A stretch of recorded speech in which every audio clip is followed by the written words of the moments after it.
അപൂർവ വൈകല്യത്തോടെ ജനിച്ച കുഞ്ഞിന്റെ മാതാപിതാക്കൾ ദുരിതം പേറി ജീവിക്കുകയാണ്.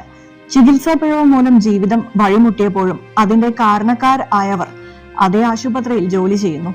അനീഷ് സുറുമി ദമ്പതികൾ തിരുവനന്തപുരം SIT ആശുപത്രിയിൽ ഓരോ ദിവസവും എങ്ങനെയാണ് മുന്നോട്ട് പോകേണ്ടത് എന്ന് അറിയാതെ വിഷമിക്കുകയാണ്. സമൂഹം കണ്ണു തുറന്നു നോക്കാൻ സമയമായി.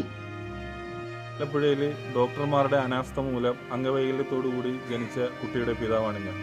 ഇന്ന് ഞാനിവിടെ വന്നിട്ട് 32 ദിവസമായിരിക്കുകയാണ്. ഈ 32 ദിവസവും അതിന് മുന്നോടിയായിട്ട് 4 മാസവും ഞാൻ ഈ കുഞ്ഞുമായിട്ട് ആശുപത്രി കയറി ഇറങ്ങുകയാണ്.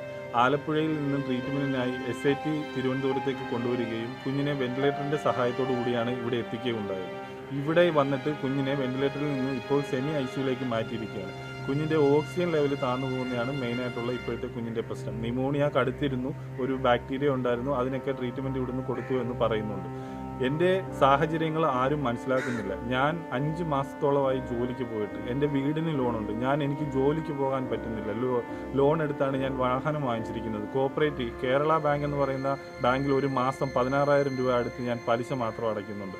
ഇതെല്ലാം കണ്ടുകൊണ്ട് ഇതെല്ലാം ജനങ്ങൾ കാണുന്നുണ്ട്, അധികാരികൾ കാണുന്നുണ്ട്. എനിക്ക് എവിടുന്നാണ് നീതി ലഭിക്കുന്നത്, എൻ്റെ കുഞ്ഞിന് എവിടുന്നാണ് നീതി ലഭിക്കുന്നത് എന്ന് എനിക്കറിയില്ല. ഇതിന് കാരണക്കാരായ ആലപ്പുഴ WMCയിലെ 2 ഡോക്ടർമാരും ശങ്കേഴ്സ് മിഡാസ് എന്ന് പറയുന്ന ലാബുകൾക്കും എതിരെയും യാതൊരുവിധ നടപടിയും ഉണ്ടായിട്ടില്ല. ലാബുകൾ പൂർവാധീന ശക്തിയോടുകൂടി വീണ്ടും പ്രവർത്തിക്കുന്നു, ഡോക്ടർമാർ വീണ്ടും അവർ പ്രാക്ടീസ് ചെയ്യുന്നു. ഈ കുഞ്ഞും ഞാനുമായിട്ട് 4 മാസത്തോളമായി ആശുപത്രി കയറി ഇറങ്ങാൻ തുടങ്ങുന്നു. എൻ്റെ ബാക്കിയുള്ള 2 കുഞ്ഞുങ്ങളെ എനിക്ക് ശ്രദ്ധിക്കാനോ അവരെ കാണുവാനോ സാധിക്കുന്നില്ല. ഞാൻ, എൻ്റെ വൈഫ്, എൻ്റെ അമ്മ ഇവിടെ വന്നിട്ട് 32 ദിവസമായിരിക്കുകയാണ്. ആരോടാണ് ഞാൻ ഇനി ഇതിന് ചോദിക്കേണ്ടത്? എനിക്ക് എവിടെ നിന്നാണ് നീതി കിട്ടേണ്ടത്? ഈ പരിപാടി കണ്ടിട്ടെങ്കിലും എനിക്ക് നീതി കിട്ടുമെന്ന് ഞാൻ വിശ്വസിക്കുന്നു.